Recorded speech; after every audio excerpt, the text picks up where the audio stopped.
प्रधानमंत्री मोदी ने मन की बात में उत्तराखंड को विंटर टूरिज्म का जिक्र करते हुए शामिल किया। उन्होंने बताया कि औली, मुनस्यारी, चोपटा और ऐसी तमाम जगहें हैं जो कि ग्लोबल डेस्टिनेशन के रूप में विकसित हो रही हैं। पीएम मोदी के मन की बात में इसका जिक्र होने के बाद एक्स पर हैशटैग विंटर इन उत्तराखंड ट्रेंड करने लगा है।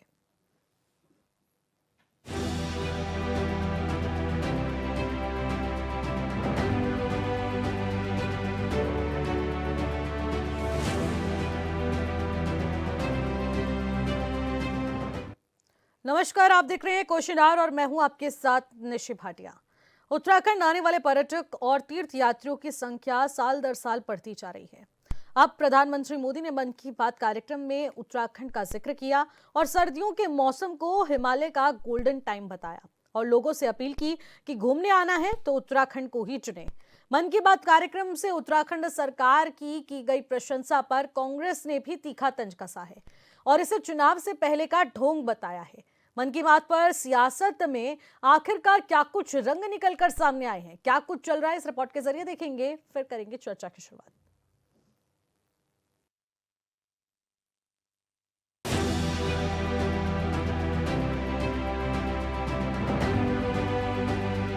उत्तराखंड आने वाले पर्यटक और तीर्थ यात्रियों की संख्या साल दर साल बढ़ती जा रही है। अब प्रधानमंत्री मोदी ने मन की बात कार्यक्रम में उत्तराखंड का जिक्र किया, जिसे लेकर पार्टी नेताओं का कहना है कि संख्या में और भी तेजी से इजाफा होगा। मन की बात के 128वें संस्करण में प्रधानमंत्री मोदी ने कई महत्वपूर्ण विकास और विंटर टूरिज्म पर मेन फोकस किया और सर्दियों के मौसम को हिमालय का गोल्डन टाइम बताया। साथ ही प्रधानमंत्री मोदी ने उत्तराखंड को विंटर टूरिज्म का नया सुपरस्टार भी घोषित कर दिया है। कार्यक्रम में पीएम ने कहा कि दुनिया के कई देश सर्दियों को अपनी अर्थव्यवस्था का सबसे बड़ा ब्रांड बना चुके हैं। स्कीइंग, स्नोबोर्डिंग, आइस क्लाइंबिंग और फैमिली स्नो पार्क इसकी पहचान है। अब भारत भी पीछे नहीं रहेगा। खासकर उत्तराखंड की औली, मुनस्यारी, चोपटा और टियारा, बुग्याल जैसी जगहें तेजी से ग्लोबल विंटर डेस्टिनेशन बन रही है। मुझे खुशी है, इन दिनों उत्तराखंड का विंटर टूरिज्म लोगों को बहुत आकर्षित कर रहा है। सर्दियों के मौसम में औली, मुनस्यारी, चोपटा और डेहरा जैसी जगहें खूब पॉपुलर हो रही हैं। अभी कुछ सप्ताह पहले पिथौरागढ़ जिले में 14,500 फुट से अधिक की ऊंचाई पर आदि कैलाश में राज्य की पहली high altitude ultra run marathon का आयोजन किया गया था। इसमें देश भर के 18 राज्यों से 750 से ज्यादा एथलीट्स ने हिस्सा लिया था। आदि कैलाश की यात्रा पर जहां 3 साल पहले तक मात्र 2000 से कम पर्यटक आते थे, अब यह संख्या भी बढ़कर 30,000 से अधिक हो गई है। प्रधानमंत्री मोदी ने मन की बात में पिथौरागढ़ की 14,000 फीट से ऊंची पहली high altitude ultra run marathon का भी जिक्र किया। तो उन्होंने बताया कि 18 राज्यों के 750 से ज्यादा धावकों ने 60 किलोमीटर लंबी आदि कैलाश परिक्रमा रन में हिस्सा लिया। सुबह 5 बजे कड़कड़ाती ठंड में शुरू हुई दौड़ देखकर पीएम भी उत्साहित हो गए। उन्होंने बताया कि आदि कैलाश यात्रा आने वाले पर्यटकों की संख्या महज 2000 से बढ़कर अब 30,000 के पार पहुंच चुकी है और इन सब के पीछे प्रधानमंत्री ने उत्तराखंड सरकार की तारीफ तक की। इधर प्रधानमंत्री मोदी के बयान पर उत्तराखंड के सीएम का कहना है कि मन की बात कार्यक्रम में शीतकालीन पर्यटन की ब्रांडिंग की गई है और इससे स्पष्ट है कि इस शीतकाल में देश विदेश से उत्तराखंड आने वाले पर्यटकों की संख्या एक बार फिर से नया कीर्तिमान स्थापित करेगी। मैं सबसे पहले तो प्रधानमंत्री जी का समस्त उत्तराखंड वासियों की तरफ से बहुत आभार व्यक्त करता हूं उनका कि हर एक अवसर पर वो उत्तराखंड का स्मरण करते हैं और उत्तराखंड को पूरे देश और दुनिया के अंदर ले जाने का काम उन्होंने प्रधानमंत्री बनने के बाद किया है। उन्होंने जहां प्रधानमंत्री बनने के बाद अनेक ऐतिहासिक निर्णय लिए, 4 धाम ऑल वेदर रोडें बन रही हैं, पूरी तरह से बनकर तैयार हो गई हैं। हमारे बद्रीनाथ, केदारनाथ धाम का मास्टर प्लान और नवनिर्माण पुनर्निर्माण का काम तेजी से चल रहा है। केदारनाथ धाम और हेमकुंड साहब जाने के लिए रोपवे का काम भी प्रारंभ होने वाला है। पिछले वर्ष हर्षिल मुखवा आकर शीतकालीन यात्रा का प्रमोशन करना हो या इसके साथ साथ आदि कैलाश 17,000 फुट से अधिक ऊंचाई वाला स्थान, जहां अभी अल्ट्रा मैराथन हुई जिसका कल प्रधानमंत्री जी ने अपने मन की बात के कार्यक्रम में उल्लेख किया, ऐसे स्थानों पर जाना हो, सीमांत क्षेत्र गुंजी जाना हो, जागेश्वर धाम जाना हो, सभी स्थानों को उन्होंने कहीं न कहीं देश दुनिया के अंदर ले जाने का काम किया है। वैसे देखा जाए तो उत्तराखंड सरकार लगातार उत्तराखंड को मोस्ट फेवरेट विंटर डेस्टिनेशन के रूप में विकसित करने के लिए हर संभव प्रयास कर रही है। टूरिज्म के लिए कनेक्टिविटी, इंफ्रास्ट्रक्चर, लोकल फूड और होम स्टे नीति पर जबरदस्त काम किया जा रहा है, जिसका जिक्र करते हुए सोशल मीडिया पर #विंटर इन उत्तराखंड ट्रेंड करने लगा है और लोग अपनी पुरानी ओली मुनस्यारी की तस्वीरें भी सोशल मीडिया पर शेयर कर रहे हैं, जिसको लेकर क्षेत्रीय सांसद और केंद्रीय राज्य मंत्री अजय टम्टा और प्रदेश महामंत्री कुंदन परिहार ने भी पीएम का धन्यवाद व्यक्त किया। आज मन की बात के कार्यक्रम में माननीय प्रधानमंत्री जी ने उत्तराखंड देवभूमि के बारे में बड़े लंबे और सारे यहाँ के विंटर टूरिज्म से लेकर और धार्मिक स्थलों के बारे में चर्चा की। आज आदि कैलाश तक हमारा पूरा रोड है। लीपू लेक यानी कि भारत के बॉर्डर तक हमारे मोटर मार्ग विकसित किए गए हैं। ये तभी संभव हो पाया है जब माननीय प्रधानमंत्री जी के मार्गदर्शन से ये संभव हुआ है। देखिए, प्रधानमंत्री जी के मैं शुरू से इस बात को कहता हूँ कि उत्तराखंड के प्रति उनका लगाव है, जो स्नेह है, वो 28वें एपिसोड में भी हमको देखने को मिला है। उनकी चिंता भी है कि राज्य जहाँ देवभूमि के स्वरूप के रूप में है, वहीं टूरिज्म के रूप में भी ये राज्य विकसित हो, ऐसे उनकी परिकल्पना भी है। इधर उत्तराखंड कांग्रेस के प्रदेश अध्यक्ष गणेश गोदियाल का कहना है कि जहाँ जहाँ चुनाव आते हैं, मन की बात कार्यक्रम में पीएम उसी का जिक्र करके प्रशंसा करने लग जाती हैं।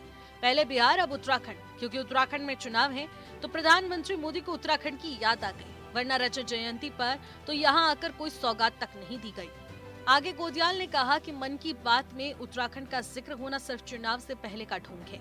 मन की बात से कुछ नहीं होना, जो पहाड़ की समस्या है उसे सरकार नजरअंदाज नहीं कर सकती। मोदी जी हर उस राज्य की बात करते हैं जहां धीरे धीरे चुनाव आने होते हैं। अब उत्तराखंड का चुनाव आना है, इसलिए उत्तराखंड को जो है मन की बात में वो उत्तराखंड का जिक्र कर रहे हैं। तो सवाल ये है कि मतलब जब काम पड़ने लगा है तब याद आने लगा है, जब तक काम नहीं था तब तक याद नहीं आया। अभी यहाँ आए थे, मैं पूछना चाहता हूँ आप भी लोगों को, यहाँ आए थे और रजत जयंती के 25 वर्ष हमारे रजत जयंती अवसर था, राज्य गठन का रजत जयंती अवसर पर आए, तो भाई उत्तराखंड को कुछ उस लायक उस अपने पद के अनुरूप कोई सौगात देके जाते। बिहार में जब चुनाव था, याद है आपको, 50,000 दूं कि 60,000 करोड़ दूं, 60,000 करोड़ दूं कि 70,000 करोड़ दूं। तो अगर यहाँ भी आके रजत जयंती पर बोल देते कि 60,000 करोड़ दूं कि 80,000 करोड़ दूं तो हमें अच्छा लगता है, पर उस समय कुछ नहीं। अब धीरे धीरे चुनाव आ रहा है तो माननीय प्रधानमंत्री जी पहले ही बता चुके हैं उत्तराखंड को कि उत्तराखंड में घाम तापो योजना ज्यादा कारगर हो सकती है। ये तो पहले ही बोल चुके हैं। इसे चुनावी ढोंग कहें या फिर कुछ और, लेकिन ये बात किसी से नहीं छिपी है कि प्रधानमंत्री का उत्तराखंड से खास लगाव है और हर बार प्रधानमंत्री उत्तराखंड आने पर कोई बड़ी सौगात जरूर लाते हैं। लेकिन सवाल ये भी लाजमी है कि रजत जयंती के अवसर पर पीएम के आगमन पर जिन फैसलों की लोगों ने उम्मीद लगाई थी वो आज भी अधूरे हैं। Bureau report HNN 24/7। विकास हो रहा है, टिहरी झील बन रहा वाटर स्पोर्ट्स का हब, तो आप समझ सकते हैं अब किस तरीके से खरसू पौड़ी बन रहा वाइल्ड लाइफ के क्षेत्र में विकास करने वाला हब। और ऐसे में बहुत सारे क्षेत्र हैं जहां पर विकास को नई रफ्तार दी जा रही है। पैराग्लाइडिंग, ट्रैकिंग, रिवर राफ्टिंग और माउंटेन क्लाइंबिंग भी लोगों की पसंद बन चुका है। पिथौरागढ़ में हिमालय अल्ट्रा मैराथन जैसे आयोजन हो रहे हैं। एडवेंचर टूरिज्म के लिए उत्तराखंड लोगों की पहली पसंद बन चुका है। और अगर आध्यात्मिक और सांस्कृतिक पर्यटन की बात करें तो ऋषिकेश को विश्व की योग राजधानी के रूप में जाना जा रहा है। मानसखंड मंदिर माला मिशन के तहत कई मंदिरों का विकास हो रहा है और हिमालय संग्रहालय से आध्यात्मिक स्थलों को अब पूरी तरह से जोड़ा जा रहा है और जिससे उनकी जानकारी प्राप्त हो पा रही है। बुनियादी ढांचे की बात कर ली जाए तो इंफ्रास्ट्रक्चर को लेकर भी लगातार कार्य किए जा रहे हैं। टिहरी झील जैसे प्रमुख स्थलों के लिए हेलीपोर्ट का यहाँ पर इंतजाम किया जा रहा है। ओली मुनस्यारी, चोपता और ऐसे तमाम क्षेत्र हैं जो कि पर्यटकों की पसंद बन चुका है। एस्ट्रो टूरिज्म और वेलनेस टूरिज्म को भी यहाँ पर पहचान मिल रही है। पर्यावरण और वन्यजीव संरक्षण से जुड़े पर्यटक स्थलों का भी विकास हो रहा है। तो नए पर्यटन स्थल के बारे में भी हमने आपको बताया। तो आध्यात्मिक और साथ ही साथ सांस्कृतिक रूप से विकास करने वाले पर्यटक क्षेत्रों के बारे में भी हमने आपको जानकारी दी कि कैसे कैसे कहां कहां विकास को नई दिशा दी जा रही है, जिसका जिक्र खुद मन की बात कार्यक्रम में किया गया है। प्रधानमंत्री मोदी इसकी तारीफ करते हुए नजर आए, सरकार की प्रशंसा की गई, लेकिन फिर भी जो सवाल विपक्षी पार्टी की तरफ से उठाया जा रहा है उसे नजरअंदाज भी नहीं किया जा सकता, क्योंकि वो सवाल बेहद लाजमी है।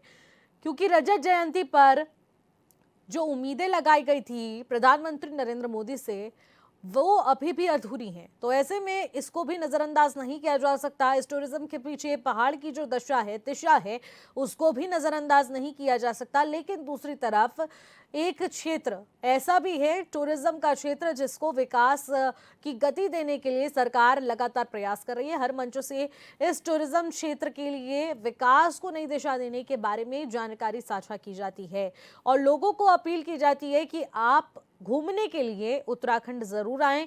और मन की बात कार्यक्रम में इसी प्रकार से ये उत्तराखंड पूरी तरह से छाया हुआ नजर आया। तो यानी कि पूरी तरह से अगर देखा जाए तो स्पॉटलाइट में उत्तराखंड मन की बात कार्यक्रम के 128वें संस्करण में रहा, और जिसकी तारीफें पूरे उत्तराखंड ही नहीं बल्कि पूरा देश कर रहा है, क्योंकि विंटर टूरिज्म के क्षेत्र में कैसे एक अलग ही पहचान उत्तराखंड को मिल रही है, जो कि बेहद जरूरी भी है। उसी के चलते अब यहाँ पर विकास और भी ज्यादा तेज गति से होगा, पर्यटकों की संख्या भी बढ़ेगी, फायदा उत्तराखंड का, लेकिन उस पर भी सियासत हो रही है। आज इसी पर करेंगे चर्चा। हमारे साथ तमाम पैनलिस्ट जुड़ चुके हैं, सीधे आपकी मुलाकात कराते हैं। प्रभा बदूरी जी, जो कि भारतीय जनता पार्टी के प्रवक्ता हैं, वो हमारे साथ जुड़ चुके हैं वर्चुअली। संदीप चमोली, कांग्रेस के प्रवक्ता हैं, वो हमारे साथ स्टूडियो से जुड़ चुके हैं। अंकेश भंडारी, यूकेटी के प्रवक्ता, स्टूडियो से जुड़ चुके हैं हमारे साथ। और उमा सिसोदिया, जो कि समाज सेवी के तौर पर हमारे साथ जुड़ी हैं, आपका भी बहुत बहुत शुक्रिया। और जय सिंह रावत जी, वरिष्ठ पत्रकार के तौर पर हमारे साथ जुड़े हैं, आपका भी मैं स्वागत करूंगी। आप सभी बहनों का मैं स्वागत करूंगी और चर्चा की शुरुआत प्रभा जी आपसे करना चाहूंगी। विंटर टूरिज्म के क्षेत्र में उत्तराखंड विकास कर रहा है, इसका जिक्र तो मन की बात कार्यक्रम में प्रधानमंत्री नरेंद्र मोदी ने भी कर दिया। अब उत्तराखंड को आगे आने वाले वर्षों में किस तेज गति के विकास के साथ जोड़ा जाएगा, कैसे और ज्यादा इस पर काम किया जाएगा? तौर पर जो हमारे माननीय प्रधानमंत्री मोदी जी ने मन की बात में जो भी बातें कही है वो बिल्कुल धरातल पर हैं। और हम सब ने ये देखा है कि विगत वर्षों में जिस प्रकार से उत्तराखंड ने पहले हम देवभूमि के रूप में उत्तराखंड को जाना जाता था, लेकिन आज हम ये कहेंगे कि अगर हम पर्यटन में देखें और अगर हम खेल भूमि के रूप में देखें तो आज हमारा जो उत्तराखंड राज्य है निश्चित तौर पर वो देश के अग्रणी राज्यों में शुमार हो गया है। और अगर हमारे माननीय प्रधानमंत्री जी ने कहीं ना कहीं तीर्थाटन की बात करी हो और अब पर्यटन की दृष्टि से वो देख रहे हैं, क्योंकि देखिए तीर्थाटन तो 4 धाम की वजह से पहले ही हमारा उत्तराखंड है, लेकिन तीर्थाटन को जिस प्रकार अगर माननीय प्रधानमंत्री जी ने मन की बात में बोला है तो देखिए वो हमारे उत्तराखंड के ब्रांड एम्बेसडर हैं। और मोदी जी के मन की बात को मैं कहूंगी कि देश के कोने कोने में ये आवाज जाती है और मैं कहूंगी प्रत्येक नागरिक इसको सुनता है। तो मुझे लगता है कहीं ना कहीं हमारे उत्तराखंड के लिए गर्व की बात है कि उन्होंने एक इतने बड़े मंच से हमारे राज्य के बारे में जो उन्होंने बातें कही है बिल्कुल वो धरातल पर हैं। अगर आप तीर्थाटन की बात करें आने वाले समय में, अगर हम ये सर्दियों के जो हम ये कहेंगे पर्यटन के बारे में बात करें तो देखिए विभिन्न प्रकार के यहाँ पर मैं कहूँगी सर्दियों में जितने भी गेम्स होते हैं, अगर वो स्कीइंग के हैं और चाहे वो बर्फ के जो मैं ये कहूँगी इंफ्रास्ट्रक्चर हमारे को चाहिए वो सब आज उत्तराखंड में अवेलेबल है। क्योंकि इससे पहले जब हमने 38 अभी राष्ट्रीय खेलों का आयोजन यहाँ पर किया था तो उसकी वजह से भी हमारा जो इंफ्रास्ट्रक्चर है बहुत ज्यादा डेवलप हुआ है, चाहे वो वाटर स्पोर्ट्स की बात करें और कई प्रकार के अलग अलग एडवेंचर गेम की हम यहाँ पर बात करें। तो आज हम उत्तराखंड में ये कह सकते हैं कि जब विभिन्न राज्यों के खिलाड़ी यहाँ पर आए थे तो हमने उनको बहुत सारी सुविधाएं दी थी, तो उसका कहीं ना कहीं लाभ उत्तराखंड को आज हमें देखने को मिल रहा है। तो तो मैं ये कहना चाहूंगी हमारे लिए गर्व का पल है। और जब माननीय प्रधानमंत्री मोदी जी ने पूरे मन की बात में ये बात कही है तो ये संदेश तो मुझे लगता है कि आज पूरे देश में जा चुका है कि जो उत्तराखंड है इट्स मैं कहूंगी बहुत अच्छा डेस्टिनेशन है पर्यटकों के लिए भी। और इस साल हम देखेंगे जिस प्रकार तीर्थाटन में लाखों की भीड़ यहाँ पर हुई है, तो मुझे लगता है कि अब सर्दियों में भी विंटर मैं कहूंगी डेस्टिनेशन के रूप में लोग इसके लेंगे और इससे कहीं ना कहीं राज्य को आर्थिक रूप से बहुत ज्यादा लाभ होने वाला है। ठीक है प्रभा जी। चमोली जी, आपसे जानना चाहूंगी कि यहाँ पर देखिए मन की बात कार्यक्रम में प्रधानमंत्री ने सीधे उत्तराखंड का जिक्र किया और लाइमलाइट में पूरे टाइम उत्तराखंड रहा और स्पॉटलाइट में जब उत्तराखंड रहा तो वहाँ के विंटर टूरिज्म को लेकर, वहाँ के टूरिज्म को लेकर बहुत ज्यादा जिक्र किया गया, तारीफ की गई, उत्तराखंड सरकार की पीठ थपथपा गई कि मेहनत रंग लाई है। निशी जी, जिस राज्य को 1820 ईस्वी पूर्व शंकराचार्य ने पूरे भारतवर्ष में एक पहचान दिलाने का काम कर दिया हो, बद्रीनाथ, केदारनाथ, हरिद्वार में कहीं धर्म स्थानों की स्थापना की हो, मैं नहीं मानता कि नरेंद्र मोदी जी या बीजेपी के कारण इस राज्य को इस देश में प्रसिद्धि मिल रही है। ये अतिशोक्ति होगी कहनी। और मैं साथ ही साथ ये कहना चाहूँगा कि देश के प्रधानमंत्री जी को ये समझना पड़ेगा, क्योंकि 25वीं वर्षगांठ पर जब वो राज्य में पहुंचे थे तो हमारी कई उम्मीदें प्रदेश के लोगों की उनकी तरफ टकटकाई लगे हुए प्रदेश के लोग देख रहे थे, लेकिन उसमें उनके द्वारा कोई भी घोषणा न कर कर इस राज्य के प्रत्येक व्यक्ति को निराश करने का काम किया गया। अब जब लगभग 10 से 12 माह के बाद हमारे राज्य में निशी जी अगर मोटा मोटा माने तो चुनाव है, इन चुनावों को देखते हुए स्पष्ट रूप से प्रधानमंत्री देश के हैं, मेरे भी हैं, आपके भी हैं और सभी के हैं, जितने पैनलिस्ट यहाँ बैठे हैं, जितने लोग हमारे सुन रहे हैं, सबके हैं। लेकिन साथ ही साथ वो एक ऐसी पार्टी के नेता भी हैं जो पार्टी निरंतर चुनाव मोड़ में रहती है, तो उनका प्रत्येक वाक्य जो आप देख सकती हैं वो सीधे सीधे तौर पर उत्तराखंड की भलाई से कम और सीधे तौर पर अपनी राजनीतिक पार्टी के प्रवक्ता के रूप में वो मन की बात में कह रहे थे। निशी जी, हमें समझना पड़ेगा राज्य के प्रति उनकी जब जब जिम्मेदारियां रही तब तब देश के प्रधानमंत्री जी ने इस राज्य को निराश करने का काम किया। इसके जीते जागते प्रमाण तब है जब पूरा प्रदेश अंकिता बहन के प्रकरण में सीबीआई जांच मांग रहा था। पूरा प्रदेश, आज हैशटैग की बात आप कर रहे हैं, वो हैशटैग उस टाइम भी चला था जस्टिस फॉर अंकिता के नाम से, तब देश के प्रधानमंत्री तक ये बात नहीं पहुंची। इस देश में, इस राज्य में जब जोशीमठ में इतनी बड़ी आपदा आई तो के मुंह में जीरे की तरह वहाँ के लोगों को राहत आपदा देने का काम किया गया, तब इस देश के प्रधानमंत्री नहीं जागे। इस प्रदेश में जब महिलाओं का 11 राज्यों में, हिमालय राज्यों में जब प्रदेश सर्वोच्च स्थान पर आया कि महिलाओं का सबसे ज़्यादा उत्पीड़न अगर कहीं हो रहा है, और हैरानी तब हुई निशी जी जब उत्पीड़न करने वाला हर पहला या दूसरा शख्स, मैं कहूँगा, बीजेपी से संबंधित निकला, तब जाके बड़ी हैरानी हुई। आप लाल कुआं से देख सकते हैं, आप हरिद्वार से देख सकते हैं, आप अंकिता बहन के प्रकरण में देख सकते हैं, तब देश के प्रधानमंत्री मौन पे चुप्पी साधे रहे। आप मन की बात करिए मोदी जी, हम भी आपकी मन की बात सुनेंगे, क्योंकि आप हमारे देश के प्रधानमंत्री हैं। हो सकता है कि मेरी विचारधारा के लोगों ने आपको मत ना दिया हो, लेकिन प्रधानमंत्री आप इस देश के हैं, हम लोकतंत्र को मानने वाले लोग हैं। लेकिन आपको जन की बात भी सुननी पड़ेगी, क्योंकि आपको निशी जी मैं बता दूं, देश में नरेंद्र मोदी रेडियो से इसलिए बोलते हैं कि कोई भी व्यक्ति उनसे पलट के कुछ पूछ नहीं सकता। अगर आप कुछ पूछना चाहते हैं तो कोई ऐसा प्लेटफॉर्म बनाइए जो देश का प्रत्येक व्यक्ति, नागरिक, बच्चा, महिला, युवा, बुजुर्ग आपसे अगर कुछ पूछना चाहता है तो आप भी कोई ऐसा माध्यम बनाएं जो आप तक वो अपनी बात पहुंचा सके। क्योंकि आप तो रेडियो से बोल के चले जाते हैं, लेकिन उसके बाद कई ऐसे जवाब सवाल होते हैं जो आपसे इस प्रदेश के लोग करना चाहते हैं, पूरे देश के प्रदेशों के लोग करना चाहते हैं, लेकिन आप उससे अपने पूरे 10 वर्ष के कार्यकाल में, 10 वर्ष का कार्यकाल होने वाला, भागते हुए नजर आए हैं। मैं प्रधानमंत्री जी से आग्रह करूंगा, इस राज्य को अब 25 वर्ष हो गए हैं, ये एक नौजवानों का राज्य हो चुका है। 9 नवंबर सन 2000 में हम मिले, शहादतों के बाद हमें निशी जी ये राज्य मिला है।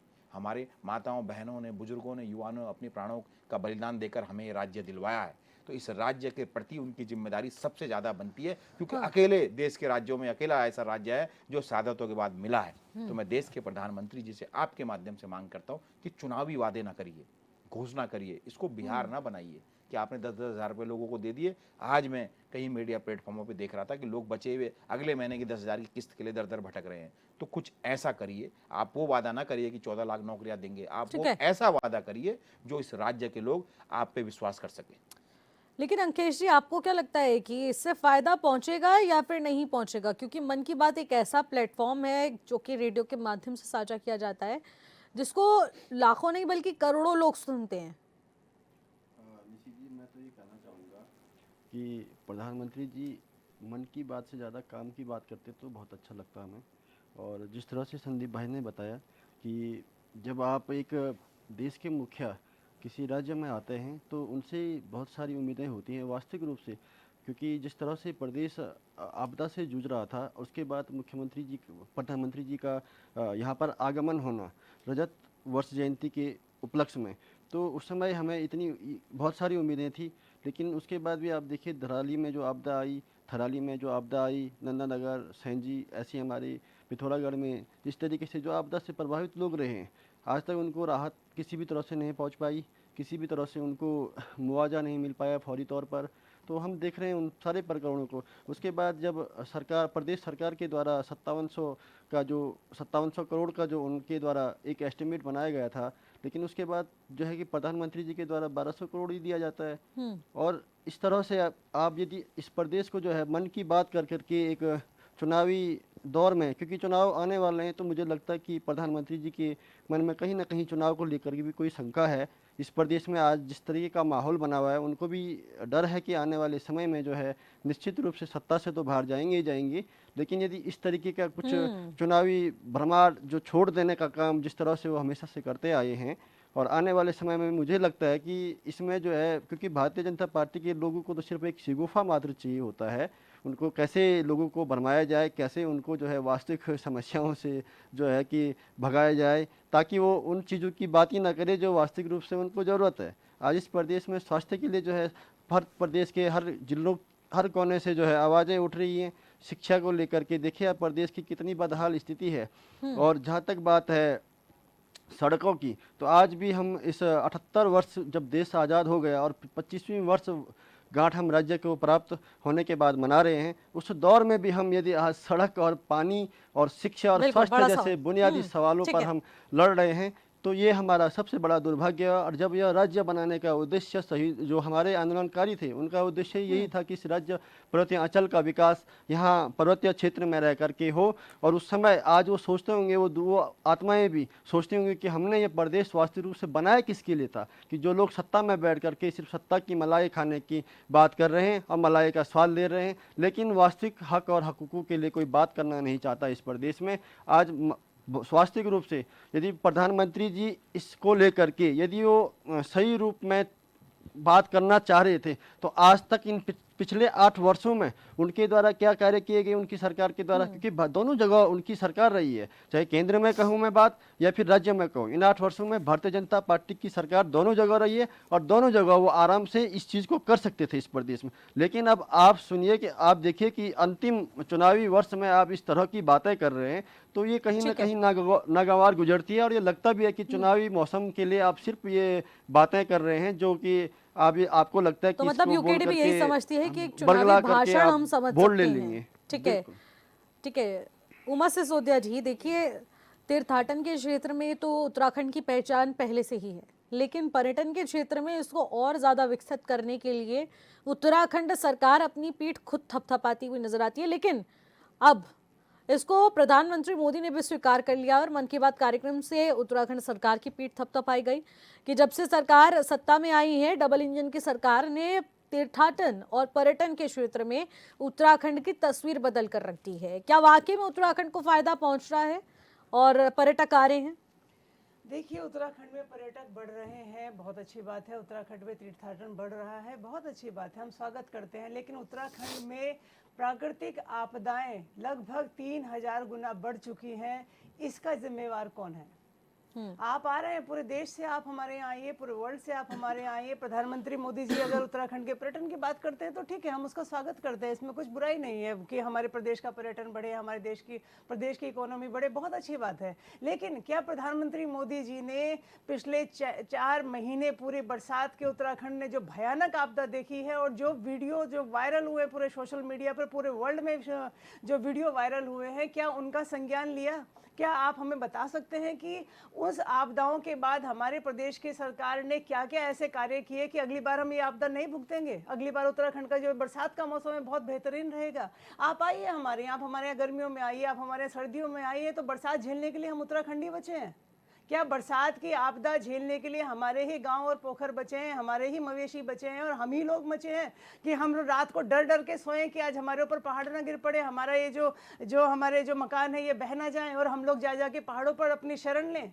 तो उसके लिए हम लोग बचे हैं। मुझे बहुत दुख है और मैं बहुत आक्रोशित हूँ कि प्रधानमंत्री जी बिल्कुल, मैं फिर स्वागत करूंगी कि आपने पर्यटन की बात की, लेकिन उत्तराखंड की जो पारिस्थितिकी है, हमारा सबसे सबसे नया हमारा पहाड़ है हिमालय, उस पारिस्थितिकी तंत्र को बचाने के लिए जो हमारे वाडिया इंस्टीट्यूट के जो वैज्ञानिक हैं लगातार रिपोर्ट्स पेश करते हैं, लगातार जो सामाजिक और जो पर्यावरण कार्यकर्ता है वो लोग लगातार रिपोर्ट पेश करते हैं कि ऐसा नहीं करना चाहिए और ऐसा करना चाहिए। बहुत सारे सुझाव वो सरकार को देते हैं। उन सुझावों को, उन रिपोर्टों को सरकार ने कितना माना? क्या प्रधानमंत्री मोदी जी ने पूछा हमारे मुख्यमंत्री जी से कि इतनी भयानक आपदा इस बार उत्तराखंड में आई है, भूतों न भविष्यति वाली आपदाएं हमारे यहाँ आती रही हैं, उसके बाद जो वैज्ञानिक जो कहते हैं कि हमें ये नियम हमें बना लेने चाहिए, तो क्या हमने वो सब लागू किए, या सिर्फ हम लोग 5,000 करोड़ का हम लोगों ने आपदा के बाद हम लोगों ने कोष मांग लिया कि जी इतना हमारा नुकसान हो गया, आप हमें दे दीजिए, और उसके बाद उसके बंदर बाट शुरू?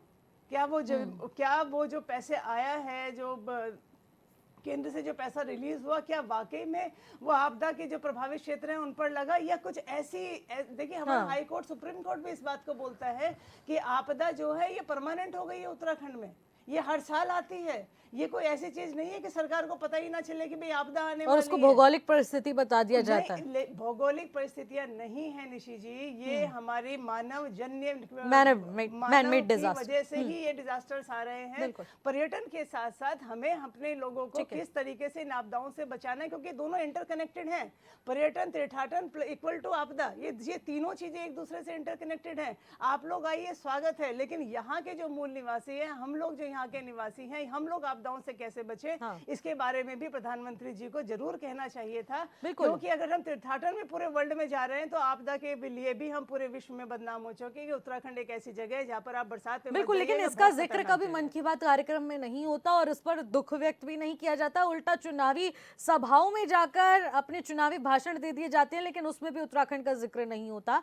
ये भी सब चीजें नोटेड हैं। जयसिंह रावत जी, एक सवाल लेना चाहूंगी। देखिए, बहुत सारे पैनलिस्ट हमारे विपक्षी पार्टी के, उनका यही कहना है कि काफी हद तक मन की बात में जब उत्तराखंड का जिक्र किया गया, टूरिज्म के क्षेत्र में क्या कुछ हो रहा है उसका जिक्र किया गया, उसको सिर्फ और सिर्फ चुनावी भाषण के तौर पर देखा जा रहा है।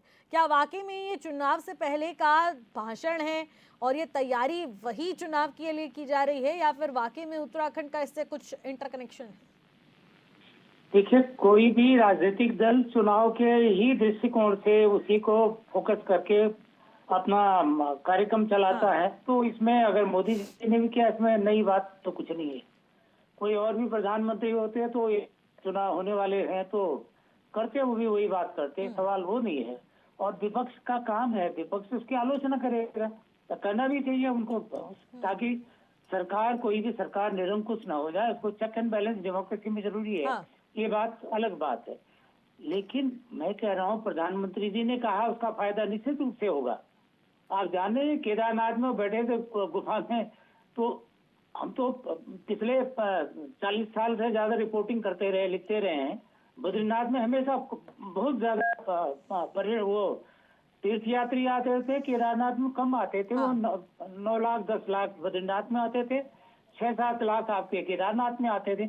अब इस बार 17 लाख केदारनाथ में आए, 16 लाख से भी कम बद्रीनाथ में आए। वो इसलिए आए कि वो आप समझते हैं वहाँ उसमें गुफा में बैठे रहे, मोदी जी से प्रचार हुआ और सारी चीजें, ओके। लेकिन असली बात ये है कि उत्तराखंड पर्यावरण की दृष्टि से, आपदा की दृष्टि से बहुत ज्यादा इको सेंसिटिव जोन है। उत्तराखंड की सरकार को मास टूरिज्म और इको टूरिज्म या नेचर टूरिज्म या वेलनेस टूरिज्म, इसकी भाषा समझनी चाहिए। अभी मैं आपको बताता हूँ, पिछले साल के जो आंकड़े हैं टूरिज्म डिपार्टमेंट के, वो कहते हैं 5,95,50,277 पर्यटक आए। Can you believe that? जी, मतलब जो वहां से मुजफ्फरनगर से हरिद्वार मुर्दा लेके आए होंगे, उनको भी जोड़ दिया। हम कितनी बार दिल्ली से देहरादून आते हैं, हमको भी जोड़ दिया। क्या अगर 5-6 करोड़ पर्यटक उत्तराखंड आ गए तो वाराणसी हो गया, उत्तराखंड तो वैसे भी हेवन बन जाएगा। तो उसी बात, ये आंकड़ेबाजी उत्तराखंड की सरकार को बंद करनी चाहिए, एक बात। दूसरा, मास टूरिज्म, और उसमें क्योंकि यहाँ का हमारा इको जो सिस्टम है, इकोलॉजिकल जो सिस्टम है, बहुत फ्रेजाइल है। हमको ज्यादा ऐसा नहीं इतने साहब इतने आगे इस बार आए थे इतने पर्यटक आगे था।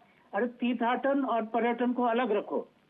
हमको ऐसे लोग चाहिए, ऐसे पर्यटक चाहिए जो कम हो लेकिन ज्यादा दिन टिके, ज्यादा खर्च करें, प्रकृति को एंजॉय करें लेकिन प्रकृति को नुकसान न करें। आज हो क्या रहा है, आप जोशीमठ का हाल देख लिया आपने, और जितने भी हैं, और नंदप्रयाग देख लो, उस तरफ लोगों ने जहां था केदार वैली में, आप मंदिर वैली में आप देखिए क्या हुआ। लोगों ने जहां था शौड़ है और जगह गौरी कुंड, इतने बड़े बड़े स्ट्रक्चर खड़े कर दिए थे। अल्टीमेटली क्या हुआ केदारनाथ के? आपको याद है धराली जी 2 साल 3 साल पहले घाम तापो टूरिज्म का आह्वान वही हुआ था, नहीं हुआ था? उसके बाद कितने स्ट्रक्चर खड़े हुए वहां, आज क्या साफ हो गया हो?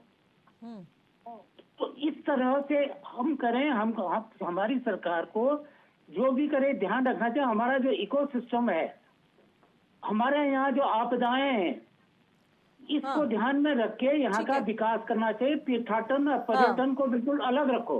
और ज्यादा से ज्यादा पर्यटक मतलब लोगों की भीड़ जुटाने के बजाय भीड़ कम हो लेकिन ज्यादा दिन ठहरे, ज्यादा खर्च करे, ज्यादा वो करे। ठीक है, बिल्कुल यही पॉइंट सरकार को समझ नहीं आता, और जिसके चलते जो हमारा तीर्थाटन है, पर्यटन है, वो विकास तो कर रहा है, लेकिन आखिरकार वो आर्थिक मजबूती जो प्रदेश को चाहिए और उन पैसों का सही इस्तेमाल इंफ्रास्ट्रक्चर और डेवलपमेंट में कैसे यूज हो रहा है, वो भी देखने वाला विषय है। फिलहाल एक छोटे से ब्रेक के लिए रुकेंगे, ब्रेक के बाद जो लौटेंगे और चर्चा को आगे बढ़ाएंगे।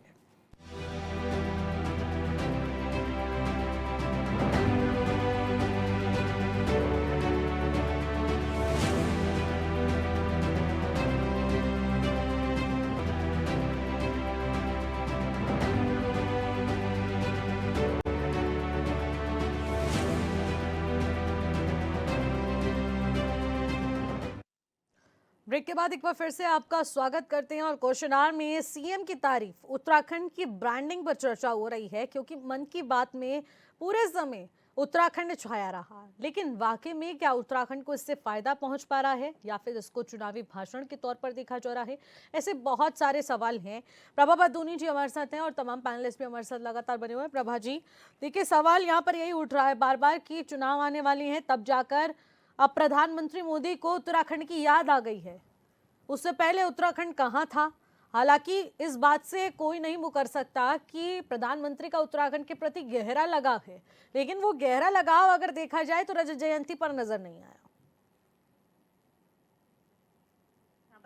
प्रधानमंत्री जी ही आज राज्य के, मैं ये कहूँगी, हमारे सबसे बड़े ब्रांड एम्बेसडर हैं। और जिस प्रकार से जब से वो हमारा राज्य, मैं ये कहूँगी, रजत जयंती वर्ष पर भी बार बार विपक्ष जो सवाल उठा रहा है, देखिए जो विकास है, मैं ये कहती हूँ, वो सतत प्रक्रिया होती है। ये कहना कि एक दिन वो आए, उस दिन भी उन्होंने हमारे कितने करोड़ों रुपए की योजनाओं का लोकार्पण किया है, और उसी की वजह से आज अगर हमारी जो कनेक्टिविटी बढ़ रही है, रेलवे लाइंस है, इंफ्रास्ट्रक्चर है, तो वो कहाँ से आया? जो हमारे इससे पहले G20 का जो हमने यहाँ पर सम्मेलन किया था, उसमें जितने भी MOU हमारे साइन हुए थे, 1 लाख से ज्यादा के वो धरातल पर आ चुके हैं। तो देखिए वो चीजें ऐसा नहीं है कि चुनावी मोड में है, वो तो पहले ही हमारे राज्य को दिए जा चुके हैं।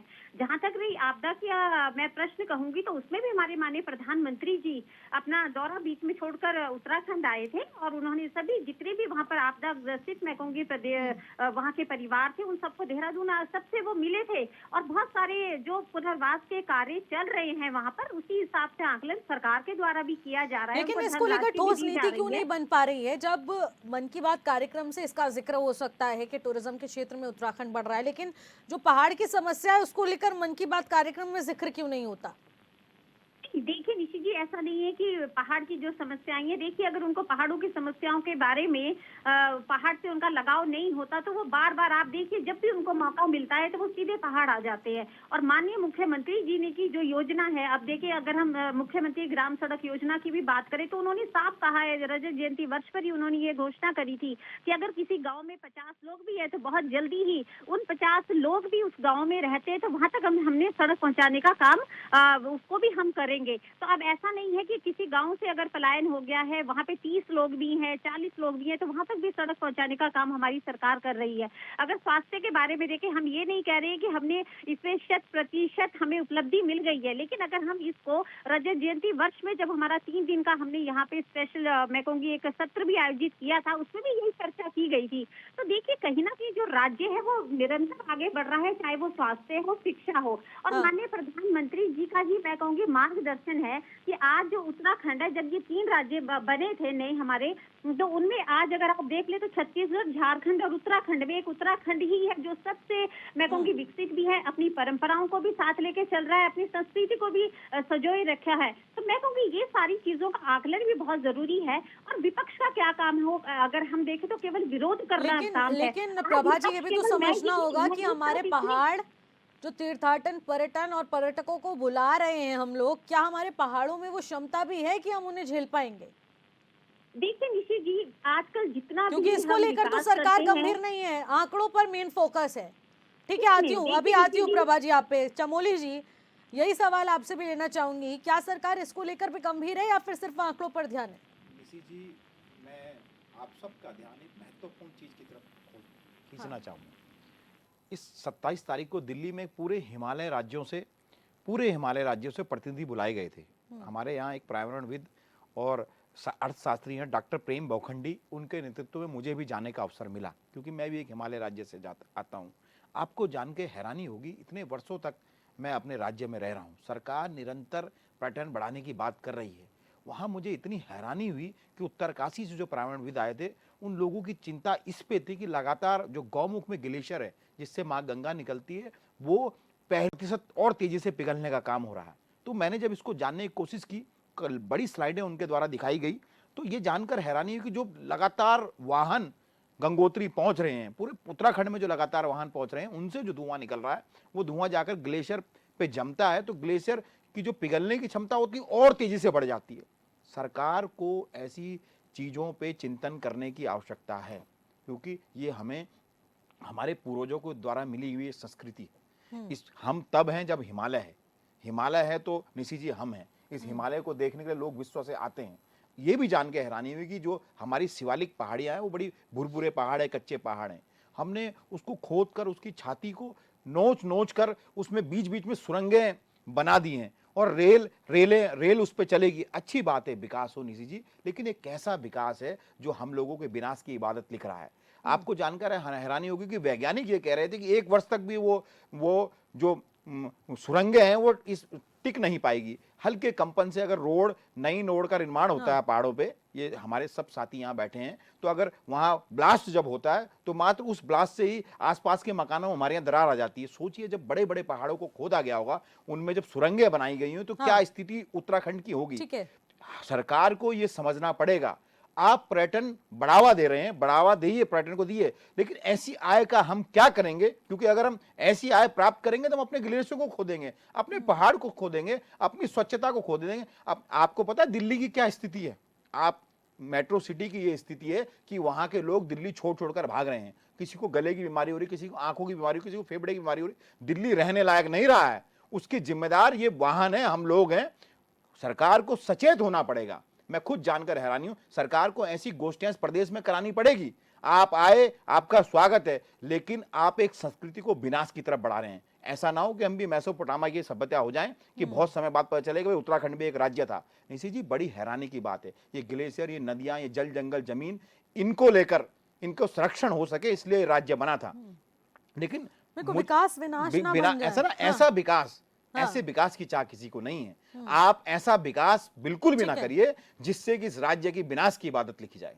ठीक है प्रभा जी, एक कमेंट लूंगी छोटा सा आपका, फिर मैं आती हूँ। जी निशी जी, मैं इसमें एक पॉइंट ये ऐड करना करूंगी। बिल्कुल एनवायरमेंटल चेंजेस हैं। मैं ये कहूंगी कि ग्लोबल वार्मिंग है, लेकिन अगर आप ग्लोबल वार्मिंग की बात करेंगे तो देखिए फिर वो एक राज्य तक नहीं रह जाता है। अगर आप ये देखेंगे कि हम लेह लद्दाख की बात भी करें, आज वहां पर ग्लेशियर था, वो पूरी झील बन चुकी है। तो अगर हम ये कहें कि प्रदूषण है, पॉल्यूशन है, तो देखिए वो दिल्ली से भी यहाँ पर भी आता है, तो ये तो ग्लोबल वार्मिंग है, ये एटमॉस्फेरिक जो चीजें होती हैं। अगर हम ये कहें कि नहीं उत्तराखंड, अगर आप कनेक्टिविटी की बात करें, अभी ये ऋषिकेश जो रेलवे लाइन की ये लोग बात करते हैं, तो आप इसको पॉजिटिव वे में ये भी ले सकते हैं कि जब रेल लाइन बन जाएगी तो उतनी जो गाड़ियां पहाड़ों पर जा रही है वो भी तो रुक जाएंगी ना। तो जितना प्रदूषण उन गाड़ियों के माध्यम से हो रहा है, जो भी टूरिस्ट वहां पर जा रहे हैं, तो वो सारा रुक जाएगा। आप रेल के माध्यम से वहां पर जाएंगे। और जो हमारे सीमावर्ती जो आईटीबीपी के जवान निशी जी, केवल इन्होंने ठेका ले रखा है पहाड़ को नोचने का, पहाड़ को निरंतर खोदने का, पहाड़ को, अरे ऐसा विकास नहीं चाहिए यहाँ के लोगों को। आप पहाड़ के लोगों को बिठा के बुलाइए, उनके घरों पे दरार आ रखी है। आप अगर ऋषिकेश से लेकर कर्णप्रयाग तक जाएंगे तो निशी जी गांव रहने लायक नहीं रहे हैं। ये कैसा विकास है भाई, ये कैसा विकास है? और ऐसा विकास नहीं चाहिए। आप कहें भाई हमें ऐसा विकास चाहिए जिससे कि आप, अरे ऐसा विकास नहीं चाहिए भैया, ऐसा विकास नहीं चाहिए। हम अपने जल जंगल जमीन अपने को बर्बाद कर लोगों को पर्यटन का न्योता नहीं देंगे। अब वो क्या देखने आएंगे? खाली गांव, खाली जंगल, खाली शहर, क्या देखने आएंगे? ऋषि जी इनको समझना पड़ेगा, इनको समझना पड़ेगा। अरे भैया ग्लेशियर पिघल रहे हैं, जो विपक्ष है वो सुनना नहीं चाह रहा, आप समझ नहीं रहे हैं। ये आंकड़े आपको इस राज्य को बर्बाद कर देंगे। जो अपनी पीठ आप थपथपा रहे हैं ना, वो थपथपाने के लिए पीठ नहीं बचेगी आपकी। उत्तराखंड में ही गाड़ियां आ रही हैं, यहीं पे प्रदूषण हो रहा है, तो मैं नहीं समझती हूँ, मैं इस बात को बिल्कुल भी नहीं मानती हूँ।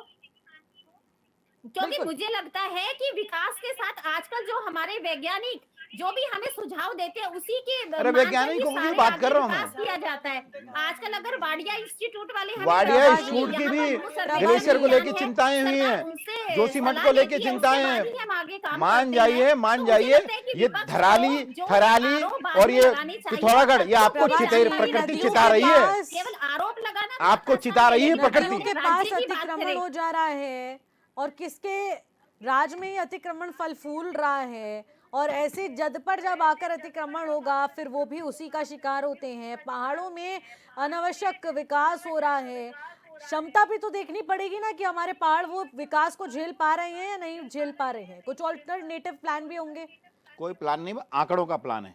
मुख्यमंत्री जी को इस राज्य को आंकड़े देने हैं बस। बाबा जी इस ओर भी ध्यान सरकार को देने की जरूरत है ना, उसको भी सस्टेन करना हमारी जिम्मेदारी बनती है। बता रही हूँ कि जो सरकार है वो पूरा ध्यान इन बातों का रखती है। और आजकल देखिए हमारे पास जो भी मैं कहूँगी साइंटिफिक जो भी हमारी विशेष शोध होते हैं उन सबको संज्ञान में लिया जाता है। अगर आप कहीं पे एक सड़क भी पहाड़ों में बनाते हैं, लेकिन उसको इम्प्लीमेंट कैसे किया जाता है, उसका जिक्र क्यों नहीं शेयर किया जाता? नहीं करती है, बिल्कुल उनसे सलाह लीजिए। आप ये देखिए अगर हम कहीं पर 5 पेड़ काटते हैं तो 500 पेड़ कहीं और लगाए जाते हैं। जो हमारा पर्यावरण है उसके संरक्षण पर भी ध्यान दिया जाता है। तो सरकार ऐसे कोई काम नहीं करती। बाबा जी कहाँ लग रहे हैं वो 500 पेड़? पर्यावरण विभाग है, एक पेड़ काटने पर भी आज कितना जुर्माना है। आजकल लोग अपने घरों में पेड़ लगाने से डरते हैं। मनी प्लांट लगाया घर में, मनी प्लांट, वो भी बड़े हो गए, 5 साल के पेड़ काटे जंगल में और घर में मनी प्लांट लगा दिया। आप उसी की बात कर रही हैं मनी प्लांट की? ठीक है प्रभा जी रुक जाइए, बहुत आसान काम उमा है सिसोदिया जी, लेकिन जो सरकार कदम उठाती है उसके बारे में भी इनको सोचना चाहिए कि सरकार कितने कदम उठा रही है। देखिए अभी बीजेपी की प्रवक्ता महोदय ने पूरी प्राकृतिक आपदा को ये कह के बहुत हल्का कर दिया कि ये ग्लोबल वार्मिंग है, पूरे वर्ल्ड में चेंज हो रहा है तो ये ग्लोबल वार्मिंग है। वर्ल्ड की सबसे बड़ी पॉपुलेशन वाला देश हमारा हिंदुस्तान, जिसमें सबसे ज़्यादा जनसंख्या है, हम लोग ग्लोबल वार्मिंग को इतनी आसानी से खारिज नहीं कर सकते कि पूरे वर्ल्ड में क्या कहते हैं पूरे वर्ल्ड में टेम्परेचर डिफरेंस हो रहा है तो हमारे यहाँ भी ऐसा हो गया। हमारी बहुत बड़ी जिम्मेदारी है क्योंकि हम वर्ल्ड की सबसे बड़ी पॉपुलेशन वाले देश हैं। हमारी सबसे ज्यादा जिम्मेदारी है कि किस तरीके से हमारे लोग जो है वो सही तरीके से रहें और किस तरीके से हम लोग सबसे कम जो कार्बन इमिशन है वो हम लोग करें। और आप ये देखिए इस समय हिंदुस्तान की जो अर्थव्यवस्था है बढ़ती हुई अर्थव्यवस्था है। हम लोग खुश हैं कि हमारे देश की अर्थव्यवस्था बढ़ रही है, लोग गाड़ियां खरीद रहे हैं, स्कूटर खरीद रहे हैं। आप इंडिया से बाहर जाइए, वहाँ पे एक गाड़ी के ऊपर इतने बड़े बड़े टैक्सेस हैं कि लोग गाड़ियां खरीदना कम कर रहे हैं और इंडिया में ज़्यादा से ज़्यादा गाड़ियाँ खरीदी जा रही हैं। अब 150 अरब की जनसंख्या, अगर लोग इतनी गाड़ियाँ खरीदेंगे, मैं कहती हूँ सबका सपना होता है गाड़ी खरीदे, लेकिन वो गाड़ियाँ कहाँ चलेंगी, वो गाड़ियाँ किस रफ्तार से चलेंगी, वो गाड़ियों की मेंटेनेंस किस तरीके से होगी, इसका हम लोग जीता जागता उदाहरण दिल्ली में देख रहे हैं, जहाँ पे आप सांस लेने के लायक स्थिति में इस समय दिल्ली की हवा नहीं बची है। क्या आप चाहते हैं कि सिर्फ ग्लोबल वार्मिंग कह के इतने बड़े इशू को इतना छोटा कर दिया जाएगा? उत्तराखंड एक सबसे कोमल पहाड़ हमारे, मैं नहीं कह रही, मैं साइंटिस्ट नहीं हूँ, लेकिन मैंने ये चीज़ें पढ़ी हैं, रिपोर्ट अखबार में देखी है कि हिमालय जो है वो हमारा सबसे नया पहाड़ है, सबसे कच्चा पहाड़ है। तो इस समय हिमालय राज्य होने के नाते हमें अपने पर्यटन को किसी दूसरे तरीके से लेकर जाना पड़ेगा कि जो डीजल की गाड़ियाँ हैं, ये पेट्रोल की गाड़ियाँ हैं, ये गाड़ियाँ ऊपर तक ना आए। मैं बार बार कहती हूँ कि हमें जो दूसरी गाड़ियाँ हैं, जो इलेक्ट्रिक गाड़ियाँ हैं, उनके बारे में आपको ज़्यादा से ज़्यादा काम करना पड़ेगा ताकि ये पेट्रोल डीजल की गाड़ियाँ हमारे यहाँ ना आए और लोगों को, पर्यटक जो आ रहे हैं उनका स्पॉट लगाना पड़ेगा। आपको कम से कम आपको कहीं ना कहीं चेक लगाना पड़ेगा कि इस राज्य में इतने ही पर्यटक आ पाए, क्योंकि हमारे यहाँ हमारे कच्चे पहाड़ ये पर्यटन इतने ज़्यादा झेलने की स्थिति में नहीं है। मेरा कहने का मतलब ये है कि उत्तराखंड आगे विकास करे, लेकिन सही विकास करे। ऐसा ना हो कि ये विकास इस तरह का हो जाए कि जैसे दिल्ली में लोग सांस लेने के लिए तरस रहे हैं, वैसे ही उत्तराखंड की स्थिति हो जाए कि यहाँ पर इतना अमर्यादित विकास हो जाए।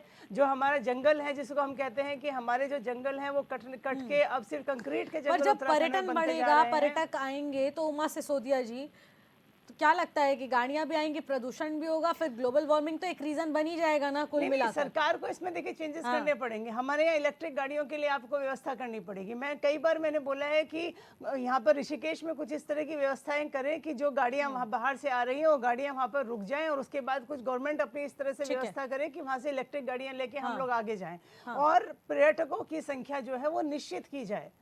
तो ये बहुत सारी चीजें, पर्यटकों की जो संख्या है उसको निश्चित करना बहुत ज्यादा जरूरी हो जाता है। और इसी के साथ अंकेश जी, अब सरकार को सुझाव तो दिए जा रहे हैं, लेकिन सरकार उन सुझावों को किस तौर तरीके से ले रही है, ये भी अपने आप में बड़ा सवाल हो जाता है, क्योंकि उन सुझावों का कैसे पहाड़ों में इस्तेमाल हो रहा है वो हम लोग बखूबी देख सकते हैं। लेकिन जो देश के सामने उत्तराखंड की छवि बनी हुई है वो ये है कि पर्यटन के क्षेत्र में उत्तराखंड विकास कर रहा है, पहाड़ पूरी तरह से फल फूल रहा है, अर्थव्यवस्था भी मजबूत हो रही है क्योंकि यहाँ पर तीर्थाटन बहुत अच्छा है, चारधाम यात्रा सुचारू होती है, सब कुछ अच्छा दिख रहा है। लेकिन आखिरकार जो अंदर की समस्याएं हैं उसको कौन ठीक करेगा? निश्चित रूप से निश्चित जी, आज पूरा प्रदेश है उत्तराखंड, जो पहले देवभूमि के नाम से जाना जाता था, लेकिन आप पिछले विगत कई वर्षों से 2013 से जो लगातार आपदाएं इस प्रदेश ने झेली है, अभी आपदा प्रदेश के रूप में भी जाना जा रहा है पूरे विश्व में। आप देख रहे होंगे जिस तरह से अनियोजित विकास हो रहा है, लगातार जो है हमारे जो पहाड़ खोदे जा रहे हैं, जो हमारी नदियां खोदी जा रही हैं, जैसा आप खनन का इस प्रदेश में आप देख रहे होंगे, खनन लगातार बेहताशा बढ़ रहा है और अनियोजित तरीके से विकास आप देख रहे होंगे। ऑल वेदर रोड आप सबसे बड़ा उदाहरण है, जो ऑल वेदर रोड जिसे भले हमने ये सोच के हम कह रहे हैं कि सुगम जरूर बना है, लेकिन आज उस ऑल वेदर रोड के कारण कई जगह बड़े बड़े स्लाइडिंग जोन बन चुके हैं, कई जगह ऐसे इतने डेंजरस जोन बन चुके हैं कि जो अब लगातार हर साल आप देख रहे होंगे कि इतने बड़े स्पॉट हो चुके हैं कि वो आज वो सरकार के गले गले आने की बात होगी। इस प्रदेश में जो है हम विकास की तो हम बात कर तो रहे हैं, लेकिन जो है विकास सुनियोजित तरीके से हो तो ज़्यादा बेहतर होता। या ढांचागत विकास आप कर रहे हैं तो उसकी प्लानिंग के हिसाब से आपने मैनेजमेंट करना चाहिए था। ऑल वेदर रोड में आपने उस समय जो है 3D माध्यम से तो आपने दिखा दिया कि इसमें इस तरीके से बनेगा, लेकिन जब हम फाइनलाइज देखते हैं तो आपने जो है पहाड़ों को बेहताशा कटिंग कर दी उनकी। आज इतने बड़े बड़े जो बहुत कम पहले स्लाइडिंग जोन थे, आज इतने स्पॉट हो गए, इस पूरे यात्रा रूट पे आप जाइए कहीं भी तो इतने नए नए जोन हो चुके हैं कि वहाँ पे उस समय बरसात के मौसम में 3-4 महीने उन जगहों पर जाने में बहुत कठिनाइयों का सामना करना पड़ता है। और दूसरी बात यह है कि सरकारी जो धन है उसका भी बेहताशा इस्तेमाल करके जो है धन का दुरुपयोग होता है। क्योंकि अब दूसरी बात यह है कि आप यदि यहाँ पे इस प्रदेश में आप कह रहे हैं कि हम यात्रा बढ़ाते हैं, तीर्थाटन पर्यटन, वो ठीक है, उससे स्वरोजगार के अवसर बढ़ेंगे, ये हम मानते हैं निश्चित रूप से, लेकिन आपके पास तो कोई प्लानिंग ही नहीं है धरातल रूप पे। आप देखते होंगे जब अप्रैल में जब सीजन ओपन होता है उस समय चारधाम यात्रा का, तो उस समय आप देखते हैं ऋषिकेश में किस प्रकार से अव्यवस्थित चलती है ट्रैफिक, यातायात आप देखिए किस प्रकार से अवरुद्ध हो जाता है, और वहाँ पे ना तो कोई व्यवस्था आपके पास प्लानिंग होती है। तो हम तो ये कहना चाहते हैं कि निश्चित रूप से आप यात्रा बढ़ाइए, लेकिन पहले तो आप जो बेसिक हमें ज़रूरत है, इस प्रदेश के लोगों को ज़रूरत है, जो यहाँ के मूल निवासी हैं, देखिए जो यात्री आ रहा है वो आ रहा जा रहा है, लेकिन जो यहाँ के मूल निवासी हैं उनको तो बेहतर सुविधाएं मिले उस चीज़ को लेकर के। हाँ। जब कांवड़ यात्रा चलती है उस समय आप देखिए हरिद्वार के हमारे लोग कितने परेशान हो जाते हैं। जब चारधाम यात्रा चलते हैं तो पूरे पर्वतीय जिले किस तरह से परेशान रहते हैं, क्योंकि आपके पास कोई व्यवस्था ही नहीं है।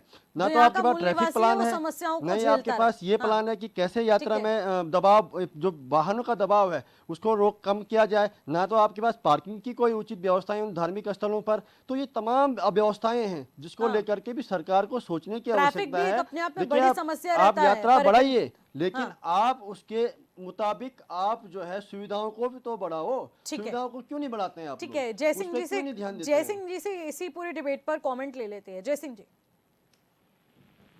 ऐसा है कि पर्यटन, आप जानते हैं आज दुनिया का सबसे बड़ा जो इंडस्ट्री है वो टूरिज्म इंडस्ट्री है जी। This is larger than automobile, larger than agriculture.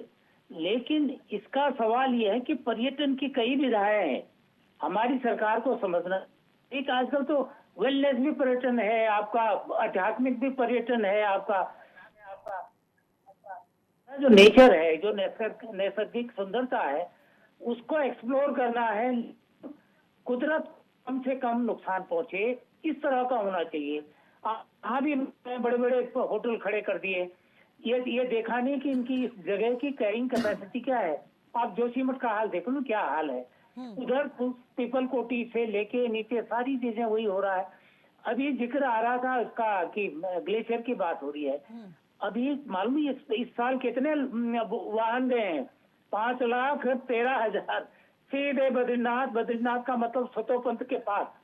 Satopanth ये खर्क के बिल्कुल जड़ पर इतने चले गए। इधर वहाँ गंगोत्री ग्लेशियर के बिल्कुल पास चले गए गंगोत्री में। जब इतने गाड़ियां वहां जाएंगी, आप भीड़ बढ़ाने में सिर्फ आप सरकार अपनी फिर तो देखो हम इस समय 50 लाख आगे, 60 लाख आगे। अरे जितना मास टूरिज्म होगा उतनी तबाही होगी। हो गया ना। अभी कोई जिक्र कर ही रहे थे हमारे कोई प्रवक्ता कि ये ग्लेशियर जितना पीछे जाएंगे ना उतना वहाँ ग्लेशियर लेक बनेंगी। और ग्लेशियर लेक इतनी बनी, अभी वो बिलंगना लेक का भी कुछ दिन मैंने लिखा था, एक आर्टिकल लिखा था, वो 30 गुना बड़ा बन गया। और सबसे ज्यादा फिर ये खतरनाक ये बॉम्ब है हमारे ऊपर है। कम से कम 13-14 ऐसे ग्लेशियर लेक हैं वो जो कभी भी फट सकते हैं, तो भारी तबाही होगी। वहाँ क्या हुआ केदारनाथ के ऊपर, वही तो हुआ था, ग्लेशियर लेक थी, फट गई थी। इस तरह से जब इतने वाहन वहां जाएंगे, आप वो कहेंगे बहादुरी समझेंगे साहब, इतने लाख। एक बार क्या हुआ वहाँ नंदा देवी आने वाला है, वो राजजात आने वाली है, अगले साल आने वाली है। अगर वहाँ भी 50-60 हजार लोगों को वहाँ भेजेंगे तो क्या होगा? की बात अभी कांग्रेस के प्रवक्ता कह रहे थे साहब ये रेल लाइन से ये, अरे रेल लाइन आप ही का प्रोजेक्ट बताया, आप ही के यहाँ गौतम साहब ने उसका शिलान्यास कराया, वही उसका मनमोहन सिंह जी ने उसका टोकन बजट रखा था। तो रेल अपनी जगह है। दूसरी बात है राजनीति में लोग जहाँ सुविधा होती है बोलते रहते हैं, बीजेपी वाले, कांग्रेस वाले। लेकिन टूरिज्म हमारे लिए है, लेकिन हमको ऐसा टूरिज्म चाहिए जो कुदरत को, जो प्रकृति को कम से कम नुकसान पहुंचाए, और जो आने वाले हमारे विजिटर हैं वो ज्यादा कम रहे लेकिन ज्यादा दिन ठहरे, ज्यादा पैसे खर्च करें। अभी मैं बता रहा हूँ, अभी हरिद्वार में कितना दिखाया हुआ है। बिल्कुल, अब तो कुंभ की तैयारियां भी शुरू हो चुकी हैं, तो अब कुंभ को लेकर भी देखने को मिलेगा। बिल्कुल, कुंभ के यात्रियों को भी पर्यटक बता दिया। जो कांवड़िया आ रहे हैं उनको भी पर्यटक बता दिया। जो मुर्दा फूकने आ रहे हैं उनको, ये क्या तमाशा हो रहा है? बिल्कुल, लेकिन आंकड़ों पर ही तो मेन फोकस है ना, यही तो सारा कुल मिलाकर विषय निकल कर सामने आ जाता है। ठीक है, समय की कमी को देखते हुए इस चर्चा को यहीं पर समाप्त करना पड़ेगा। माफी चाहूंगी सभी पैनलिस्ट से, समय की कमी को देखते हुए चर्चा को यहीं समाप्त करते हैं। और जिस तरीके से आज की चर्चा हुई है, पर्यटन के क्षेत्र में विकास को एक नई दिशा दी जा रही है, लेकिन इसका मेन फोकस कहां पर जाकर टकराए, क्योंकि प्रधानमंत्री हो या फिर मुख्यमंत्री, दोनों ही यहाँ पर विकास को लेकर काफी सजग नजर आ रहे हैं, लेकिन विकास किस तरीके से विकास हो रहा है, वो विकास कहीं विनाश तो नहीं बन जाएगा, और आखिरकार यहाँ का मूल निवासी इससे कितना ज्यादा प्रताड़ित नजर आ रहा है वो भी देखने वाली बात रहेगी।